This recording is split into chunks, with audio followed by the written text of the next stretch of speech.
आपल्या सर्वांचे मी मनापासून धन्यवाद मानते.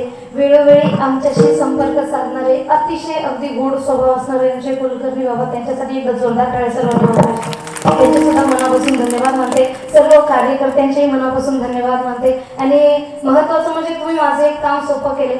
असे आमचा प्लॅन चालू होता बालाजी भगवंताच्या दर्शनाकरता जायचे, परंतु आपल्यापेक्षा आपल्यापासून लांब आहे, आमच्यापासून खरं तर लांब आहे, परंतु तुमच्यामुळे एक काम तुम्ही लवकर केले.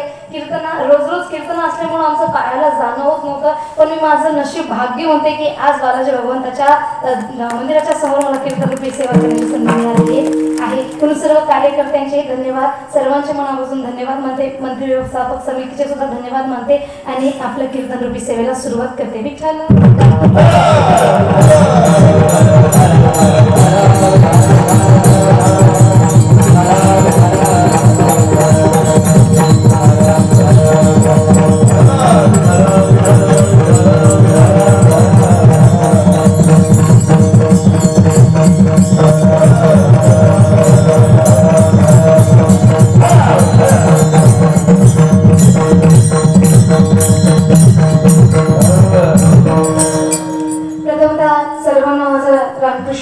सर्वांनी हात वर करा, जोडा, मोठ्याने प्रत्येकाचा आवाज निघाला पाहिजे, मोठ्याने बोलायचं. बोला ना, रामकृष्ण हरी. सर्वांच्या मनापासून धन्यवाद. आजच्या कीर्तनरूपी सेवेसाठी लाभलेले उत्कृष्ट असे पकवाज वादक हरिभक्तपर्यंत योगेश महाराज, जोरदार टाळ्या महाराजांसाठी वाजवायच्या. आणि बरेचसे कीर्तन सोबत महाराजांनी आमच्या म्हटलेले आहेत. महाराजांचे सुद्धा मनापासून धन्यवाद मानते. हरिभक्तपर्यंत श्रीकांत महाराजांसाठी एकदा जोरदार टाळ्या वाजवायच्या. लक्ष्मण महाराज. आणि माझं कीर्तन कुठेही असो, या भागात असो का दुसऱ्या भागात असो, कुठेही असो, परंतु कीर्तनाला आवर्जून उपस्थित असणारे नाव काय म्हणतात, हरिभक्त बालाजी महाराज पांचाळ महाराजांसाठी जोरदार टाळ्या. त्यांनी नाकातून एका वाद्याचा आवाज फार छान काढतात बरं का. आता तुम्हाला वाटलं असेल कशा प्रकारे, तर त्यांनी ऐकून दाखवतील शेवटच्या चालीच्या वेळेस. अगदी सुंदर. आणि महत्वाचं म्हणजे आमच्या तिकडल्या भागात कीर्तन असो वा इकडल्या भागात कीर्तन असो, कुठेही कीर्तन असो, फक्त त्यांना कळावं कांचनताईचं कीर्तन आहे, त्यांनी आवर्जून उपस्थित राहतात. म्हणून त्यांचे सुद्धा मनापासून धन्यवाद मानते. आणि उपस्थित मंचावर सर्व वारकऱ्यांचे सुद्धा मनापासून धन्यवाद मानते. चोपदार बाबा त्यांचे सुद्धा धन्यवाद, विनेकरी बाबा त्यांचे सुद्धा धन्यवाद. आपल्या जवळच्या चोंडे मुखेड नगरीहून आलेले शेख मेहताब भैया त्यांचे सुद्धा मनापासून धन्यवाद मानते. त्याच्यासाठी एकदा जोरदार टाळ्या.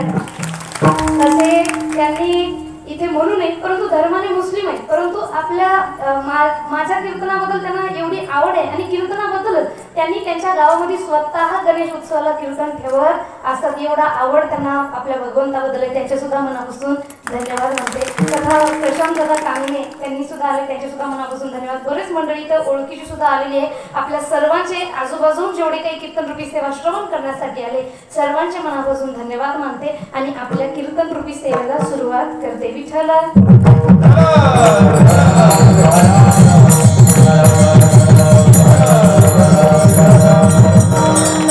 कोणतंही कार्य पूर्णत्वास जायचं असेल तर भगवंताच्या आवडीचं कार्य करायचं असतंय. बघा, एखाद्या व्यक्तीला जर आपल्याला आनंदी करायचं असेल, समजा एखादा व्यक्ती आहे तो गिटार वादक आहे, तर त्याला आपण हार्मोनियम गिफ्ट देणार का, माईक गिफ्ट देणार का?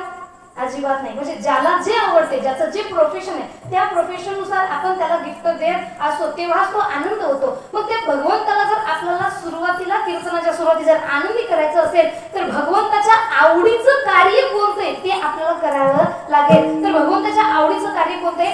आवडे देवाशी तो एका प्रकार नामाचा उच्चार रात्रंदिवस तुम्ही नामस्मरण करा म्हणतात. भगवंताचं नामस्मरण करणं हाच भगवंताचा सगळ्यात आवडीचा प्रकार आहे. आणि आपण सर्वजण भाविक भक्त जे इथं जमलेलो आपल्या सर्वांच्या मुखातून त्या भगवंताचं नामस्मरण झालं पाहिजे. या उद्देशाने 2 मिनिट सर्वांनी हात वर करायचे आणि भगवंताच्या नामाचा उल्लेख करायचा. हात वर.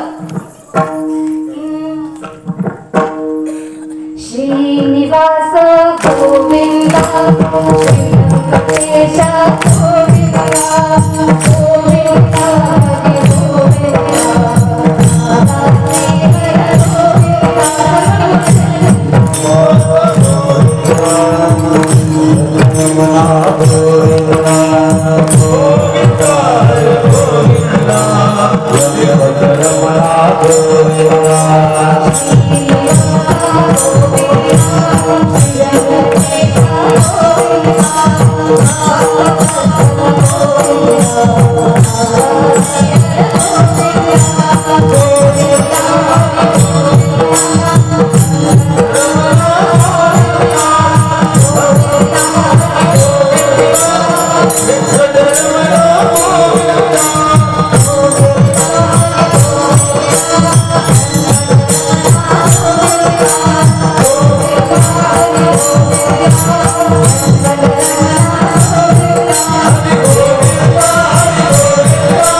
एकदम त्रेतायुग चालू असल्याची फीलिंग आली बरं. जेव्हा सुंदर कुणाकुणाला शंखनाद करता येत नाही, त्यांनी तोंडातून करतात. अगदी सुंदर अशी कला त्यांनी अवगत करून घेतलेली आहे. बघा, बोलण्याकडे लक्ष असू द्या, नुसतं ऐकायचं का म्हणून ऐकू नका. मी काय म्हटलं, सर्वांनी नामस्मरण करायचं आहे. तुम्ही फक्त इमानदारीने सांगा, नामस्मरण केलं का नुसतं टाळी वाजवली? नुसतं टाळी. काही जणांनी फक्त मी त्यांच्याकडे बघितलं की तोंड हललं. बरोबर ना? धरीली लाज सांडिले तिथं